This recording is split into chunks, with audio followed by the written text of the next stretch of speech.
Bonjour les enfants. Allez, petite séance de maths du jour. Alors, on y va avec les petits rituels. Donc là, je vais te montrer des formes géométriques. Et en fait, pour chaque forme, il y en a déjà une, là, on va en discuter. Pour chaque forme, tu dois donner son nom, si tu le connais. Des fois, tu ne le connaîtras pas, donc tu ne le donnes pas. Mais si tu le connais, tu donnes son nom et le nombre de ses côtés et le nombre de sommets. Les sommets, c'est les pointes, hein. Ok? Alors, vas-y pour celle-là. Et puis, quand tu es prêt, tu remets play pour avoir la correction. Alors, celle-là, je pense vraiment que tu as su la nommer, hein. C'est un triangle et il a 3 côtés et 3 sommets, 3 pointes. On continue? Une autre? Alors, celle-là, on corrige?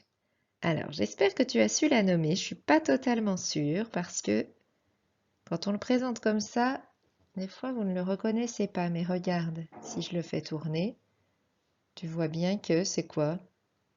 Bah, c'est un carré en fait, hein. Je ne sais pas si tu as su le voir. Et puis donc il a 4 côtés et 4 sommets. On continue? Ici. Alors, on corrige. Donc qu'est-ce que c'est? C'est un cercle. Et le cercle, en fait, il n'a pas de côté, hein, comme c'est un trait qui est courbe, qui est continu, on ne peut pas dire qu'il est de côté. Les côtés, c'est quand c'est des traits droits et pas de sommet. Une quatrième figure. Alors, c'est bon, on corrige. C'est un rectangle.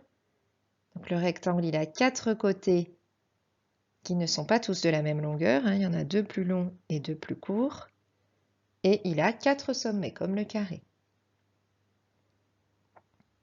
Et enfin, celui-là. Alors celui-là, à mon avis, ça m'étonnerait vraiment que tu connaisses le nom. Mais c'est pas grave, tu comptes le nombre de ses côtés, le nombre de ses sommets. On regarde? Alors, il a 5 côtés et il a aussi 5 sommets, 5 pointes.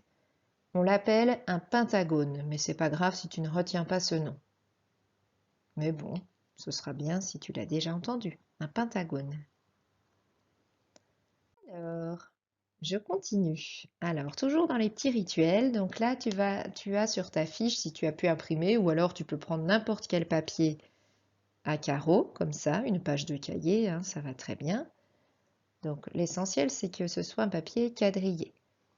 Alors, je vais te demander sur ce papier quadrillé de tracer un carré et un rectangle. Donc, le carré, il faut qu'il contienne au moins 5 carreaux, au moins 5 dans ton carré. 5 petits carreaux là de la feuille. Et le rectangle, il faut qu'il contienne au moins 6 carreaux. Donc je te répète une fois, un carré au moins 5 carreaux dedans et un rectangle qui doit avoir au moins 6 carreaux dedans.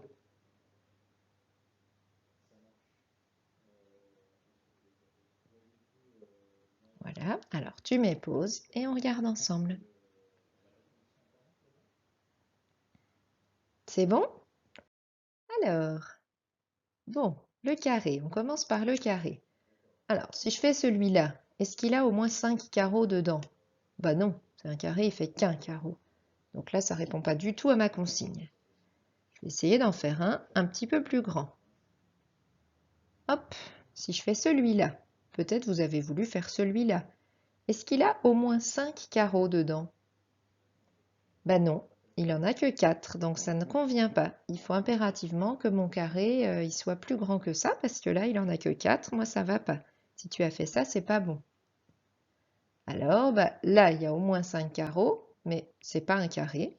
On est bien d'accord, hein, il faut que ça soit un carré, pardon. Donc, je vais continuer à colorier. Ça va être un carré de 3 carreaux de longueur. Je vais continuer à colorier les autres carreaux pour que ça fasse un carré. Et là, j'ai combien de carreaux dedans, dans ce carré-là? J'en ai 9. Donc, est-ce que ça répond à ma consigne? Bah oui, j'en voulais au moins 5, mais ça peut être plus que 5, hein. Donc oui, on était obligé de faire celui-là. Donc vous avez pu faire celui-là ou un encore plus grand. Ça allait, je ne donnais pas de maximum, donc ça allait. Alors, maintenant, on s'intéresse au rectangle qui devait faire au moins 6 carreaux. Alors, celui-là, par exemple, c'est bien un rectangle? Oui. Combien il fait de carreaux? Ben, il en fait 6. Donc, ça marche hein, pour moi. Au moins 6 carreaux, ça veut dire que 6 carreaux, c'était le minimum, mais on pouvait tout à fait faire celui-là. Si tu as fait plus petit, il n'y avait pas 6 carreaux.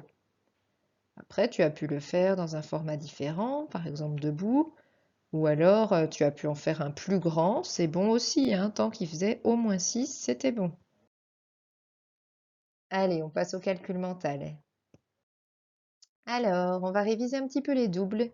Donc là, j'aimerais bien que ça aille assez vite. Tu n'es même pas obligé d'écrire sur ta feuille, hein. Tu peux me dire à l'oral les résultats parce que les doubles des nombres jusqu'à 10, maintenant, ça doit vraiment être automatique pour toi. Alors, on y va, le double de 7. 14, le double de 4. 8, le double de 9. 18, le double de 8. 16, et le dernier, le double de 5. 5 plus 5, et bien 10. Bon, j'espère que tu as tous eu, hein. Allez, on passe à l'apprentissage. Alors, on va d'abord réviser un petit coup les heures. Ça fait un moment qu'on n'en a pas parlé. Donc, tu écris l'heure qu'il est sur chaque horloge et puis on en parle après. Alors, tu as écrit pour celle-ci, on regarde. Bah, celle-ci, hein, il est 8 heures, pile poil, 8h00. La grande aiguille est sur le 12, ça veut dire que c'est une heure pile. Et la petite est sur le 8, donc c'est elle qui indique l'heure qu'il est, 8 heures. Une autre, tu écris. Alors, il est 4 heures, hein, là. Toujours une heure pile. La petite aiguille pointe le 4, donc il est 4 heures. Ici, allez, tu écris, j'espère que tu te rappelles. C'est un petit peu plus compliqué. Alors, on corrige. Donc là, la petite aiguille, elle n'est pas tout à fait sur une heure, sur un chiffre précis. Elle est entre le 3 et le 4. Donc ça veut dire qu'on a passé 3 heures, mais qu'il n'est pas encore 4 heures. Et si je regarde la grande aiguille, ça me confirme hein, que ce n'est pas une heure pile, puisqu'elle n'est pas sur le 12, elle est sur le 6. Donc je ne sais pas si tu te rappelles, quand elle est sur le 6, on dit qu'il est quelque chose et demi, ou 30. Ça veut dire que c'est la moitié d'une heure qui est passée. Elle est pile entre le 3 et le 4, donc on va dire qu'il est 3h30 ou 3h30, c'est la même chose. Hein. Ça veut dire que j'ai passé la moitié de la 4e heure. Allez, un autre. Alors ici, tu mets pause. Donc là, à nouveau, hein, j'espère que tu as vu, la grande aiguille n'est pas sur le 12, c'est pas une heure pile. On est entre le 11 et le 12, donc il est 11h30 ou 11h30. C'est bon? Alors, maintenant, on change complètement de sujet. Et je voulais juste qu'on regarde ensemble. Donc, tu l'as dans ton petit carnet de leçons de MHM, là. Mais tu peux la regarder là, hein, la petite leçon sur les solides, juste pour qu'on se remette un petit peu dedans. Donc, il y a 2 solides dont il faut connaître le nom. C'est à gauche le cube et à droite le pavé.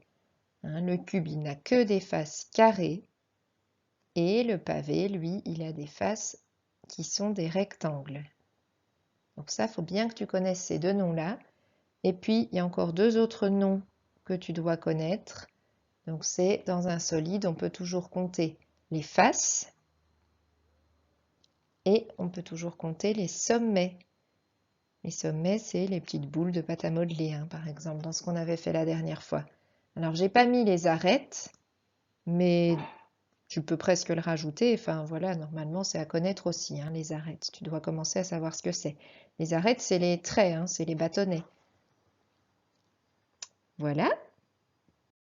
Alors un petit exercice pour terminer pour aujourd'hui. Enfin deux petits exercices en fait. Donc là, le premier, tu dois juste écrire les noms des 3 premiers solides bleus là qui sont en haut. Donc soit cube, soit pavé. À toi de voir si les faces sont des carrés ou les faces sont des rectangles. Et ensuite, le deuxième exercice, là, tu dois relier au solide qui correspond. Donc, il y a le cube, il y a le pavé, et puis il y a la sphère, la boule, on peut dire aussi. Donc là, c'est assez facile, hein. Allez, tu mets pause, et puis quand tu es prêt, tu rappuies. On corrige. Voilà ce que tu as dû trouver. C'est bon pour toi? Bon bah c'est bien. Bravo pour ton travail et à bientôt. Bonne journée.